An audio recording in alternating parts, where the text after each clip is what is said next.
Hello and welcome back.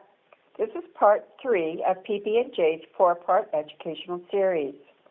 As you can see, there seems to be a common thread in all of these talks that aligns very closely to the practices and principles of PB&J: strong relationships, building an understanding of ourselves and our children, and looking to the future. PB&J is happy to present Mara Brenner, who is going to be talking today about children learning to self-regulate through relationships. This will add on to our previous conversations. We hope that you will take away more insight into how our children operate in the world that they're just learning. Thank you for being here and enjoy. Hi, I want to talk with you a little bit about this concept of self-regulation. First, let me just define it so that we're all on the same page about this. Self-regulation is really about the ability to cope with strong feelings. It's the ability to calm down when we're in a reactive state. And self-regulation is one of those concepts that applies to all of us. I'm going to talk about it in the context of young children, but I'm also at the same time going to talk about it in terms of us as adults in the lives of young children. So let's start with babies. So think about an infant who is crying and clearly in distress of some kind. What do? What some of us would do is go and pick up the infant, and start to rock them a little bit. Some might start singing. Some might start saying, "Oh, honey, I don't know if you're hungry or you're wet or if you just want me to hold you." And as we do these soothing techniques, what ends up happening is that the infant starts to calm down. And so this concept is actually called co-regulation. Infants come into the world without the ability to regulate themselves. They are completely dependent on the adults who care for them. So this is primary caregiver, whoever, whether we're talking about in families or in programs. Infants are completely dependent on the people who care for them. So our responses to their state of distress, or their crying, or their upset, teaches them actually how to calm themselves.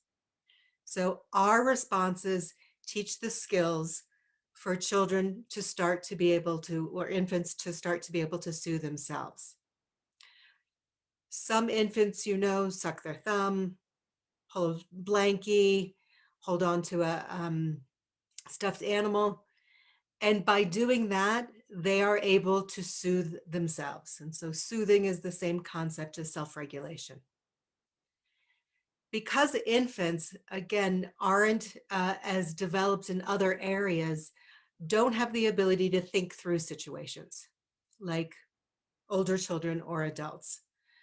So young children are completely dependent on adults to respond to their feelings, to teach them what regulation is and what it feels like. And not only does our response to infants teach them about calming, it also teaches them that adults will take care of them, that adults are providing a safe place for them. So they start to create this template of the world as a safe place based on how we respond to them. So let's move up the developmental continuum a little bit and talk a little bit about toddlers. Now, if anybody has a toddler right now, or you remember when you had toddlers have big feelings. And it is a period of time developmentally where young children have more capacity to do things than they did before, but not enough to be successful in all areas. So they're walking more, they can reach for things, they're putting words together, they're able to articulate or communicate their message, but they're not actually able to do all things. And so toddlers tend to get frustrated more than we might like. but it is because they're not able to do what they think they should be able to do. They can't control the world in the ways in which they feel like they should be able to. And that's just developmental. And so toddlers tend to have a lot more experience around tantrums, and toddlers and on up. And tantrums are really an expression that my feelings are too big for me to manage. And this is exactly what self-regulation is about. It's not uncommon that some people will say, oh, kids just throw tantrums because they're not getting what they want. That may in fact be true, but the tantrum is about the fact that I can't manage the feeling of disappointment, or I can't manage the feeling of not getting what I want. And so it's an opportunity, again, for us to support children in developing this skill of regulation. Now, what happens a lot is when kids are having really big feelings, we tend to say things like, calm down, or it's not that big of a deal. And in doing that, we're actually making the situation worse. I mean, think about it for yourself. When you're upset, you've had a horrible experience or something horrible happened, and somebody says, calm down to you, don't you want to just lose your mind or say something or do something in response? So those kinds of responses to somebody whose feelings are too big for them in that moment is actually not as helpful as helping them find ways to calm down. Calming down has steps to it. So young children in particular are still learning skills around self-regulation. So toddlers and 3, 4, 5-year olds is the same concept, is that our job in response to children at that point in time is to first validate their feeling. Validation is one of the quickest co-regulation strategies that exists, which is, whew, you're really upset. I can tell you're disappointed. It does not make the situation go away, but what they learn is that you get them and that you hear them and that you're listening. And so after we say something like, wow, you're really upset, or I can see you're disappointed, what would feel helpful now is another question to ask. It's not about giving in, like, here, let me give you the toy or give you another piece of candy. It is more about, how can I help you with your feelings right now? You are so upset. What would feel helpful right now? Do you want a little time by yourself? Do you want to sit in my lap and have a hug? Do you want some help cleaning up right now? Our jobs in that moment are the same as they are when infants are crying, which is to attend to their emotional needs. It is not, again, I want to be clear, about giving in or giving them what they technically want. It is about giving them what they are telling us they need emotionally. And we're also teaching them a skill. Now think about this for yourself. When you have had a really hard day and you're really overwhelmed, or you're just super stressed, which many of us can relate to, you have different ways of managing those feelings. For some people, they're super upset, and what they want to do is they just want to listen to some music, or they just want to be alone, or they actually pick up the phone and call their best friend. So we each have different strategies to manage or cope with our feelings.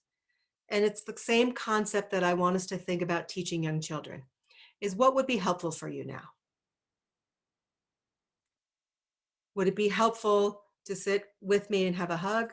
I'll rock you a little bit. Would it feel helpful to spend some time alone? Do you want to jump up and down to get those big mad feelings out?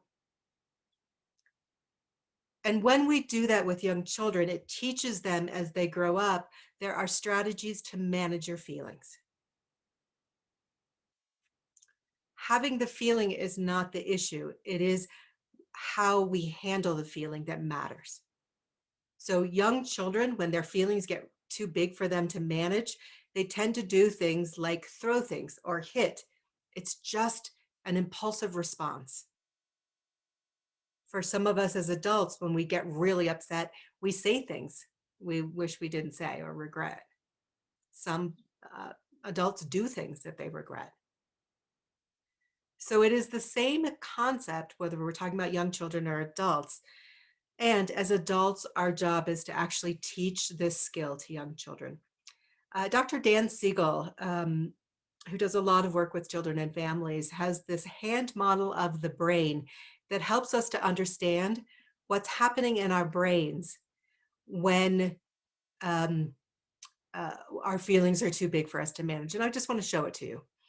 And so he asks us to fold our thumb in and then roll our fingers over it. And this is basically the brain. And I'm going to do this very simplistically. This part of our brain is the emotional part of our brain. This part is our brain stem. And this part that folds over the emotional part of the brain is our thinking brain. It's this part of our brain, which helps us problem solve. It's the part that has judgment. And what happens when we get triggered or somebody says something or does something that's hard for us? What we end up doing is flipping our lid. And when we flip our lid, we are actually now operating from this emotional part of our brain versus our thinking part of our brain. And so when we flip our lid, we usually do or say something that's at the very least not helpful and oftentimes hurtful. And so the work in self-regulation is getting our mind and our thinking brain back in alignment, which are those strategies I'm talking about: calling a friend, going for a walk, having an adult hold you, having a little time alone, taking a few deep breaths. That's what gets our thinking brain back in alignment. And those are the skills that it's important for us to teach children. And those of us who actually work with children or have children, those are the strategies that's helpful for us to use so that we can be helpful to young children. Thanks.